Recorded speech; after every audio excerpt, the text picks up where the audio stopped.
नमस्कार। Constitutional debate के इस सीरीज में आप सभी का स्वागत है और आज के कॉन्स्टिट्यूशनल डिबेट का टॉपिक है कॉन्स्टिट्यूशनल मोरालिटी यानी संवैधानिक नैतिकता। आज के विषय को हम 3 पार्ट में समझने का प्रयास करेंगे। पहला, कॉन्स्टिट्यूशनल मोरालिटी क्या है, इसके बेसिक एलिमेंट्स, फीचर्स क्या हैं और जुडिशियल वर्डिक्ट इस पर क्या आया हुआ है। दूसरा, कॉन्स्टिट्यूशनल मोरालिटी का इंपॉर्टेंस क्या है और थर्ड यह कि कॉन्स्टिट्यूशनल मोरालिटी से रिलेटेड कंसर्न या चिंताएं क्या है। आइए अब एक एक करके इन्हें समझने का प्रयास करते हैं। वैसे तो कॉन्स्टिट्यूशनल मोरालिटी के वर्ड को क्वाइंट किया था जॉर्ज ग्रोट ने, लेकिन इंडिया में यह वर्ड तब पॉपुलर हुआ जब डॉक्टर अंबेडकर द्वारा 4 नवंबर 1948 के अपने प्रसिद्ध भाषण में कॉन्स्टिट्यूशनल मोरालिटी का उल्लेख किया गया। जब हम बात करते हैं डेफिनेशन की, तो जॉर्ज ग्रोट के अकॉर्डिंग कॉन्स्टिट्यूशनल मोरालिटी संविधान के प्रति सर्वोच्च निष्ठा है, जहां नागरिक सत्ता की आज्ञा का पालन करते हैं और संवैधानिक ढांचे के भीतर कार्य करते हैं। यानी Paramount respect for the forms of the constitution, enforcing obedience to authority and acting under and within these forms। आसान भाषा में कहें तो संवैधानिक नैतिकता या कॉन्स्टिट्यूशनल मोरालिटी का आशय संविधान के मूल्यों और आदर्शों का अनुसरण करना है। अब आइए इसके एलिमेंट्स को एक एक करके समझते हैं। कॉन्स्टिट्यूशनल मोरालिटी या संवैधानिक नैतिकता की पहली विशेषता है स्वतंत्रता के साथ आत्म संयम का संतुलन, यानी लिबर्टी विद सेल्फ रिस्ट्रेन। यानी आप फ्रीडम चाहते हैं तो उसके लिए सेल्फ रिस्ट्रेन या आत्म संयम भी जरूरी है। यूं कहूं कि संवैधानिक सरकार के अधीन स्वतंत्रता की बहाली के लिए आत्म संयम प्राथमिक शर्त है, तो यह बिल्कुल सही होगा, क्योंकि आत्म संयम यानी सेल्फ रिस्ट्रेन के अभाव में सोशल कॉन्फ्लिक्ट बढ़ेंगे और इससे अराजकता यानी एनार्की की स्थिति उत्पन्न हो सकती है। और यही वजह है कि डॉक्टर अंबेडकर हिंसक क्रांति या निष्क्रिय प्रतिरोध, पैसिव रेसिस्टेंस का विरोध करते थे। उनके अनुसार हमें सामाजिक आर्थिक लक्ष्यों की प्राप्ति के लिए संवैधानिक पद्धति यानी कॉन्स्टिट्यूशनल मेथड का अनुसरण करना चाहिए। कॉन्स्टिट्यूशनल मोरालिटी की दूसरी विशेषता है recognition of royalty in its deepest forms, यानी बहुलता की पहचान और सम्मान। असल में किसी भी राजनीतिक समाज में मुख्य चुनौती भिन्नताओं या मतभेदों के प्रबंधन की होती है। डॉक्टर अंबेडकर के अनुसार विचारों की मत भिन्नता उचित है, लेकिन यह संघर्ष का कारण नहीं होनी चाहिए। इसलिए समाज में विभिन्न समूहों के मध्य एक सामंजस्य होना चाहिए, दूसरे शब्दों में सहिष्णु समाज होना चाहिए। बहुलता और विविधता के प्रति यह सम्मान अल्पसंख्यक हितों के संरक्षण के लिए विशेषकर आवश्यक है और इसीलिए समाज में असहमति के स्वर को यानी वॉइस ऑफ डिसेंट को दबाने का प्रयास कतई नहीं होना चाहिए। कॉन्स्टिट्यूशनल मोरालिटी की तीसरी विशेषता है लोगों की इच्छा का इकहरा दावा करने वालों के प्रति संदेह होना, यानी विल ऑफ द पीपल को सिंगुलरली एंड यूनिकली रिप्रेजेंट करने का क्लेम करने वाले लोगों के लिए एक सस्पिशन होना चाहिए। और ऐसा क्यों है? क्योंकि डॉक्टर अंबेडकर के अनुसार राजनीतिक व्यवस्था में व्यक्ति पूजा के लिए स्थान होना ही नहीं चाहिए, पर्सनालिटी कल्ट नहीं होना चाहिए और इसी तरह सरकार के किसी भी अंग की सर्वोच्चता स्थापित करना वह उचित नहीं है। अतः सरकार का कोई भी अंग यह दावा नहीं कर सकता कि उसमें लोकप्रिय संप्रभुता या पॉपुलर सॉवरेनिटी निहित है और उसके नाम पर वह कुछ भी कर सकता है। यानी कॉन्स्टिट्यूशनल मोरालिटी किसी भी प्रकार के आर्बिट्रेशन को, आर्बिट्रेरी बिहेवियर को वह रोकता है। संवैधानिक नैतिकता के तहत तीसरी विशेषता खुली संस्कृति के प्रति, ओपन कल्चर के प्रति सम्मान होना चाहिए। इसलिए डॉक्टर अंबेडकर संविधान सभा में समाजवाद या धर्मनिरपेक्षता की धारणा को संविधान में शामिल करने के पक्षधर थे। वह किसी वैचारिक बंधन में बंधना नहीं चाहते थे। तो कॉन्स्टिट्यूशनल मोरालिटी वह ऐसा होना चाहिए जो ओपन कल्चर को लेकर हमेशा वह तैयार रहे। अब आइए कॉन्स्टिट्यूशनल मोरालिटी पर जुडिशरी ने क्या क्या वर्डिक्ट दिए हैं उनको एक एक करके देखते हैं। जैसे केशवानंद भारती केस से हम देखें, संविधानवाद या कॉन्स्टिट्यूशनलिज्म के महत्व को स्थापित करते हुए केशवानंद भारतीवाद में यह निर्णय दिया गया कि संविधान के आधारभूत ढांचे में कोई बदलाव नहीं हो सकता, यानी सुप्रीमेसी ऑफ द कॉन्स्टिट्यूशन को एस्टेब्लिश किया गया।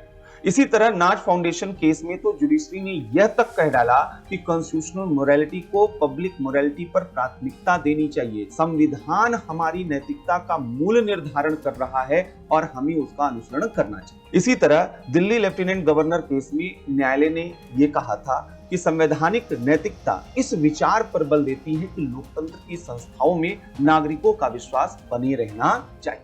नालसाबाद में ट्रांसजेंडर के पहचान के अधिकार को रिकॉग्नाइज करना रहा हो या नवतेज सिंह जौहर केस में समलैंगिक अधिकारों को सपोर्ट करने की बात हो, न्यायालय ने कॉन्स्टिट्यूशनल मोरालिटी के इंपॉर्टेंस को ही एक्सेप्ट किया।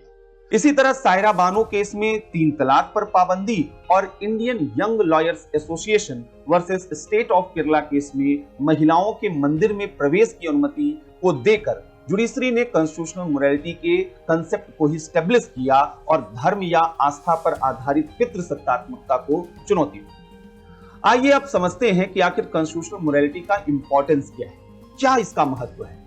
सबसे पहले तो संवैधानिक नैतिकता नागरिकों के सभ्य और अनुशासित आचरण के लिए मार्गदर्शन देने का कार्य करती है, क्योंकि कॉन्स्टिट्यूशनल मोरालिटी का भाव अगर आप में होगा तभी आप सही मायने में विधियों का अनुपालन कर पाएंगे, यानी कंप्लायंस ऑफ लॉ जो है हो पाएगा और सही मायने में तभी रूल ऑफ लॉ भी एस्टेब्लिश हो पाएगा। दूसरा, कॉन्स्टिट्यूशनल मोरालिटी स्वतंत्र और शांतिपूर्ण परिवेश के लिए शासन की अनिवार्य दशा है, क्योंकि तभी नागरिकों का शासन पर विश्वास बने रहता है और शासन में नागरिकों की सहभागिता भी तभी होती है।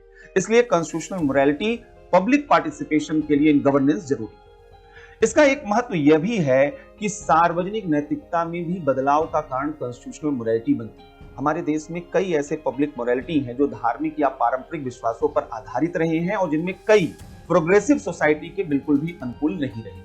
लेकिन कॉन्स्टिट्यूशनल मोरालिटी के आइडिया ने हमारे कॉन्स्टिट्यूशन को सही मायने में लिविंग डॉक्यूमेंट यानी जीवन दस्तावेज बना दिया और जिसने सोशल ट्रांसफॉर्मेशन में बड़ी भूमिका निभाई। क्योंकि हमारी पब्लिक मोरालिटी भी समय के साथ अगर बदली है तो उसमें कॉन्स्टिट्यूशनल मोरालिटी का रोल बहुत ज्यादा है। कॉन्स्टिट्यूशनल मोरालिटी संवैधानिक देशभक्ति यानी कॉन्स्टिट्यूशनल पैट्रियटिज्म के भाव को भी विकसित करती है, क्योंकि कॉन्स्टिट्यूशनल मोरालिटी ही हमारी साझी पहचान निर्मित करती है और इसी से सामाजिक बहुलता सुरक्षित रहती है और इंक्लूसिव सोसाइटी का विकास होता है। हालांकि कॉन्स्टिट्यूशनल मोरालिटी से रिलेटेड कुछ कंसर्न भी हैं, चिंताएं भी हैं, जिन्हें समझना बहुत जरूरी है। सबसे पहला कंसर्न तो यही है कि क्या इसका कोई ऑब्जेक्टिव डेफिनेशन दिया जा सकता है, तो जवाब नहीं। और इसलिए इसके डेफिनेशन को लेकर एक अनसर्टेनिटी, एक अनक्लियरिटी बनी रहती है और यदि ऐसा है तो जुडिशरी द्वारा इसका आर्बिट्रेरी जो इंटरप्रिटेशन है उसका स्कोप बने रह जाता है। दूसरा यह है कि यह धारणा सेपरेशन ऑफ पावर को भी कमजोर कर सकती है। कब? अगर जुडिशरी इसका आर्बिट्रेरी इंटरप्रिटेशन करना शुरू कर दे तो जुडिशियल टायरनी यानी न्यायिक निरंकुशता का कारण यह बन सकती है। तीसरा, अक्सर कॉन्स्टिट्यूशनल मोरालिटी और पब्लिक मोरालिटी में संघर्ष या कॉन्फ्लिक्ट भी होता है और कई बार ऐसा माना जाता है कि पब्लिक मोरालिटी को एस्टेब्लिश करने के लिए कॉन्स्टिट्यूशनल मोरालिटी का विरोध करने वाले लोग विरोध भी करते हैं। एक बात और है, अगर कॉन्स्टिट्यूशनल मोरालिटी को आप चाहते हैं कि वो सोसाइटी में इफेक्टिव रहे तो क्या प्राथमिक शर्त है? प्राथमिक शर्त है कि लोगों को कॉन्स्टिट्यूशनल वैल्यूज, कॉन्स्टिट्यूशनल जो आइडियल्स हैं उनके बारे में तो कम से कम मालूम हो। लेकिन हमारे यहाँ कॉन्स्टिट्यूशनल लिटरेसी बहुत इफेक्टिव नहीं है, इसलिए कॉन्स्टिट्यूशनल मोरालिटी का भी जो रेलेवेंस है, इंपॉर्टेंस है, वो कम हो जाता है। तो जरूरत इस बात की है कि हम समाज में इस धारणा को लेकर आए कि देखिए कॉन्स्टिट्यूशनल जो मोरालिटी है वह हमें एक नियम कायदा, एक कोड ऑफ कंडक्ट बताती है कि हमें कैसा आचरण करना चाहिए एक सोसाइटी के रूप में, एक कंट्री के रूप में, एक नेशन के रूप में हमारा बिहेवियर कैसा हो। और इसके लिए जरूरी है कि हम अपने कॉन्स्टिट्यूशन के जो बेसिक फाउंडेशनल वैल्यूज हैं, जो आइडियल्स हैं, जो ऑब्जेक्टिव और गोल्स हैं, उनको सोसाइटी में लेकर जाएं, लोगों में इनकलकेट कराने की कोशिश करें। और अगर ऐसा हम करते हैं तो सही मायने में कॉन्स्टिट्यूशनल मोरालिटी पर बेस्ड जो सोसाइटी हमारी बनेगी वह सिविलाइज्ड, इंक्लूसिव होगी, बैलेंस्ड होगी और यह हमारे लिए आज बहुत जरूरी है। आगे किसी ऐसे ही वीडियो में हम बात करेंगे कि कॉन्स्टिट्यूशनल लिटरेसी क्यों जरूरी है और कॉन्स्टिट्यूशनल मोरालिटी को अगर हमें स्प्रेड करना है, लोगों तक पहुंचाना है तो कॉन्स्टिट्यूशनल लिटरेसी की क्या जरूरत है। लेकिन आज अभी फिलहाल इस टॉपिक को यहीं पर क्लोज करते हैं। आगे मिलते हैं ऐसे ही किसी अन्य कॉन्स्टिट्यूशनल डिबेट के साथ। इस टॉपिक को लेकर आपके आइडियाज क्या, आपके थॉट क्या हैं, कमेंट बॉक्स में जरूर बताएं। मिलते हैं अगले ही ऐसे किसी अन्य मुद्दे के साथ, तब तक के लिए इजाजत दीजिए। धन्यवाद।